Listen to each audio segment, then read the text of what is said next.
रैपिडो ने कुछ चीजें ऐसी बनाई जिसने कॉम्पिटिटर्स का दम निकाल दिया। कस्टमर ने रैपिडो को क्यों हिट बनाया, अब आपको ओटीपी याद रखने की जरूरत ही नहीं। घर जला के तमाशा देख रहा है या कमा रहा है, तो क्या सब तरफ हरा हरा है? क्या रैपिडो कभी फेल नहीं होगा? साथियों, 2015 में 3 एंटरप्रेन्योर एक कमरे में बैठकर बात कर रहे थे। विषय क्या था? यार कहीं पास में जाना हो, छोटी दूरी में जाना हो, अकेले जाना हो तो ओला और उबर बहुत महंगा पड़ता है। वो 100, 150, 200 चार्ज करता है। क्या ये काम 30-40 रुपए में नहीं हो सकता? क्या कैब की जगह बाइक नहीं आ सकती? और इस अकेले सवाल को 10,000 करोड़ का सवाल कहा जाता है, क्योंकि यही वो सवाल है जो उबर और ओला पूछने से चूक गए। और इनफैक्ट कहीं कहीं ये पढ़ने में मिलता है कि किसी मीटिंग में उबर ओला में एक बार किसी ने कहा कि हमको बाइक लेकर आना चाहिए, तो वहां पर जवाब मिला बाइक अनसेफ होती है, बाइक में पॉल्यूशन होता है, बाइक में सेफ्टी के प्रॉब्लम है, बाइक में राइडर से आप डायरेक्ट टच में होते हो, नहीं चलेगा। किसी ने ये नहीं सोचा यूथ को क्या चाहिए, किसी ने ये नहीं सोचा कि मार्केट को कॉस्ट इफेक्टिव चाहिए, किसी ने ये नहीं सोचा कि मार्केट को ईजी चाहिए। और इसीलिए उबर के सीईओ को कहना पड़ा, Ola used to be our main competition. So I say now the tougher competition in India is Rapido. और आंकड़े भी यही बोलते हैं। आज उबर के 30 मिलियन मंथली यूजर हैं और रैपिडो के 50 मिलियन मंथली यूजर हैं। हम एक एक करके बहुत सारे विषयों पर बात करेंगे। कैसे रैपिडो जीता, कैसे उसने ओला और उबर के बीच में जगह बनाई, क्या उनकी असफलताएं थी, उनके ग्रोथ का ट्रैक क्या था, क्योंकि यही चीजें हम बिजनेस गुरुकुल में सिखाते हैं और इसी वजह से वहां पर एंटरप्रेन्योर मल्टीफोल्ड ग्रो करता है। यहां तक कि एक ऑर्डिनरी एंटरप्रेन्योर का कुछ साल में आईपीओ भी आ जाता है। तो तैयार हो जाइए एक शानदार, अद्भुत, असाधारण केस स्टडी के लिए। और फिर याद दिला दूं, आप इस वक्त इस रैपिडो की केस स्टडी को उज्जवल पाटनी यूट्यूब चैनल पर देख रहे हैं। और यहां पर मैं फिर से कंफर्म कर दूं, ये किसी भी किस्म की स्पॉन्सर्ड केस स्टडी नहीं है, ये सिर्फ आपके नॉलेज के लिए बनाई जा रही है ताकि आप इन सिद्धांतों को अपनाकर अपने बिजनेस को कई गुना बढ़ा सकें। 2015 में अरविंद, पवन और ऋषिकेश आपस में बात कर रहे थे कि जो कॉमन इंडियन है उसके एक टाइम के खाने के खर्चे से ज्यादा ओला और उबर की एक राइड होती है। उसको मात्र 1-2 किलोमीटर जाना है, लेकिन कोई साधन नहीं है और ओला वाला मिनिमम 100-125 रुपए से शुरू करेगा, आने में भी देर करेगा, बहुत सारी ड्रामेबाजी होगी। तो लड़ाई का स्वरूप देखिए, ओला और उबर ये फाइट कर रहे थे कि कैसे हम पर बिल वैल्यू बढ़ा सके, कैसे हम गाड़ियों को और अलग अलग कैटेगरी में बांट कर ज्यादा पैसे ले सके। और ये लोग सोच रहे थे कैसे हम राइड को सस्ता कर सके, कैसे हम राइड को 70% भारतीयों के लिए अनुकूल बना सकें। और इनको ना चारों तरफ रॉ मटेरियल दिख रहा था। इनको हर तरफ यूथ दिखता था जो बाइक पे बैठ के गप मार रहा है, बाइक पे बैठ के चाय पी रहा है, बाइक को दौड़ा रहा है। यदि इन हजारों लाखों लोगों को रोजगार दे दिया जाए तो एक और रोजगार की समस्या हल होगी और दूसरी ओर कॉमन इंडियन की समस्या हल होगी। और इन बाइक ओनर्स को जैसे ही पैसेंजर से कनेक्ट कर दिया, रैपिडो बना इंडिया का फर्स्ट बाइक टैक्सी ऐप। तो सबसे बड़ा बिजनेस लेसन क्या है? यदि तेजी से सफल होना हो तो सबसे बड़े टारगेट ग्रुप पर हमला करो। हिंदुस्तान में 70% टारगेट ग्रुप सस्ते को और इकोनॉमिकल को प्रेफरेंस देता है।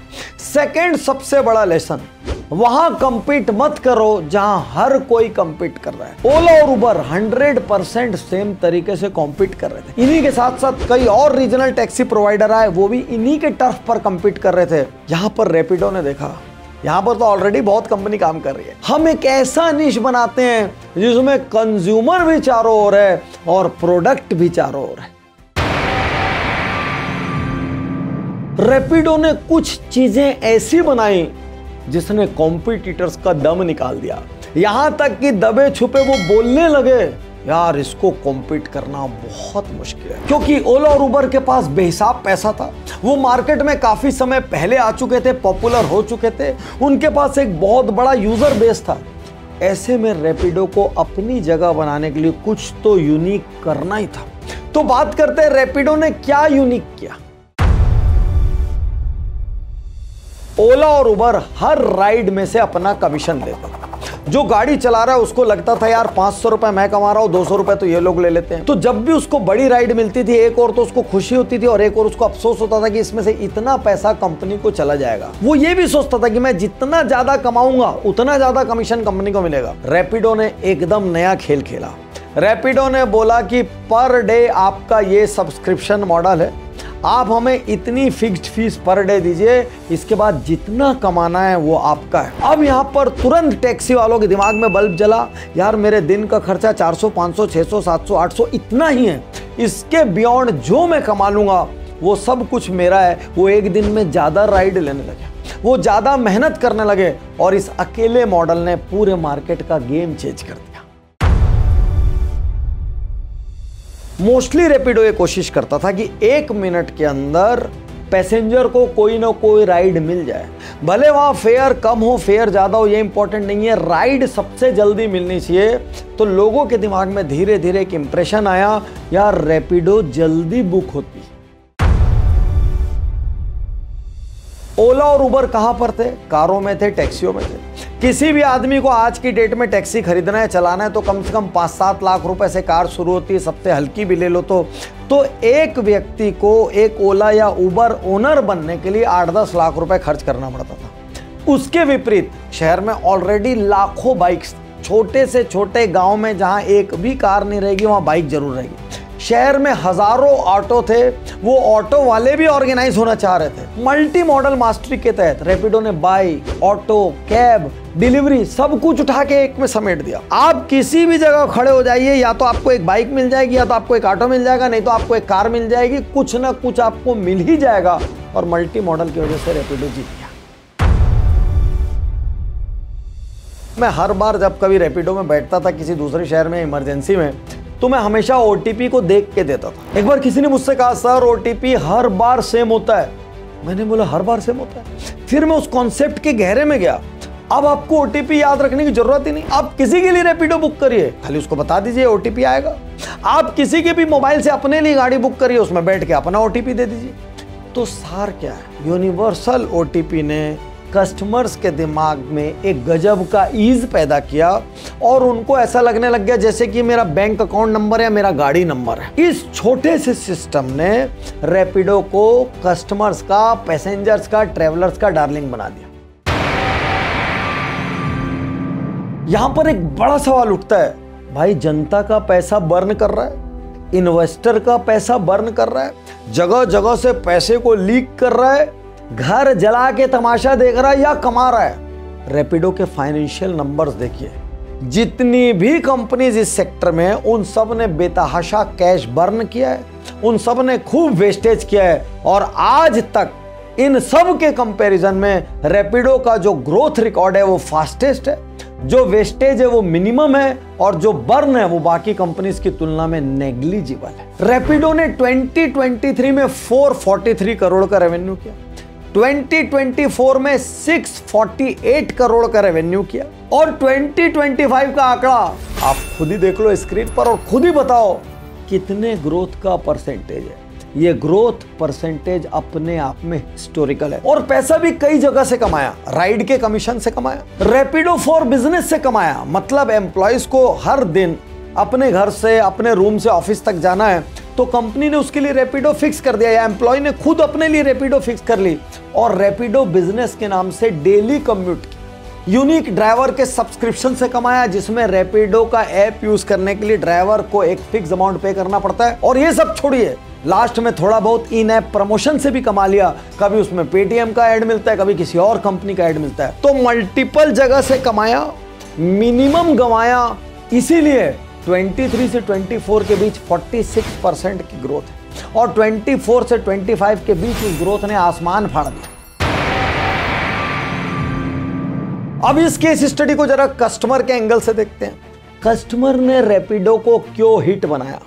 सबसे पहला कारण सस्ता, कस्टमर को सस्ता चाहिए, ये बात हम ऑलरेडी कर चुके। सेकंड कारण ईज, 1 मिनट के अंदर कोई ना कोई बाइक पास से आ जाती। थर्ड सबसे बड़ा कारण नेग्लिजिबल कैंसिलेशन, कार वाला बहुत बार कैंसिल करता है, बाइक वाला मिनिमम कैंसिलेशन पर चलता है। फोर्थ कारण इजी कम्यूट इन ट्रैफिक, जहां पर कार इधर जाम में फंसी, उधर जाम में फंसी, उधर बाइक वाला जिग जैग ऊपर नीचे कैसे भी करके आपको बाइक से निकाल कर चला जाता है। Fifth reason, present everywhere. कई ऐसी जगह होगी जहां पर कार नहीं होगी या कार की तादाद कम होगी, लेकिन हर जगह टीयर 1, टीयर 2 और टीयर 3 में एक चीज कॉमन है, बाइक।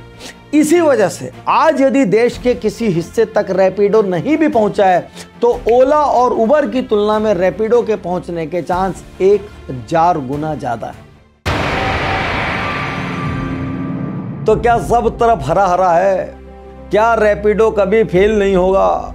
क्या रैपिडो कुछ भी गड़बड़ नहीं कर रहा है? कुछ सवाल है जिनके जवाब शायद समय बताएगा। रैपिडो का 2025 में मंथली कैश बर्न लगभग 40 से 45 करोड़ का रहा, जो कि 2024 से ज्यादा है जब वो अपने नुकसान को कम करने का प्रयास कर रहे थे। रैपिडो ने कहीं ना कहीं अपना एंगल बदल दिया है। शुरू में रैपिडो का एंगल था मिनिमम वेस्टेज मैक्सिमम प्रॉफिटेबिलिटी, लेकिन अभी रैपिडो का एंगल है ग्रैब मैक्सिमम मार्केट शेयर, और इस वजह से शायद बहुत सारे ऑफर, स्कीम्स और लीकेजेस भी होंगे। यहां से रैपिडो कैसे पार करेगा, ये एक बड़ा सवाल होगा। इनके पास हर महीने 50 मिलियन कस्टमर्स का डेटा है, जो कि शॉकिंग है। इनके पास पूरे देश के कोने कोने तक पहुंचने के लिए बाइकर्स का एक क्रांतिकारी नेटवर्क है।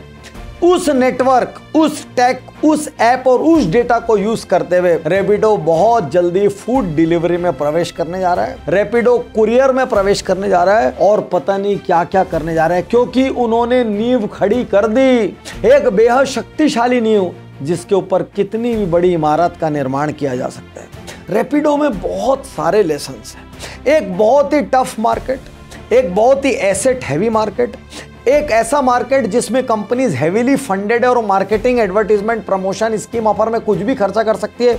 उस मार्केट के बीच में एक नए प्लेयर का आना, तेजी से सारे पुराने प्लेयर को पछाड़ देना, हमको एक उम्मीद देता है कि यदि सही स्ट्रेटेजी से काम किया जाए तो कोई मार्केट टफ नहीं है, कोई कंपटीशन नहीं है। इनफैक्ट कॉम्पिटिटर की कॉपी करने से शायद आप असफल हो सकते हो। कॉम्पिटिटर जहां जहां पर गैप छोड़ रहा है, उस गैप को सॉल्व करोगे तो सफलता निश्चित है। शुक्रिया, धन्यवाद।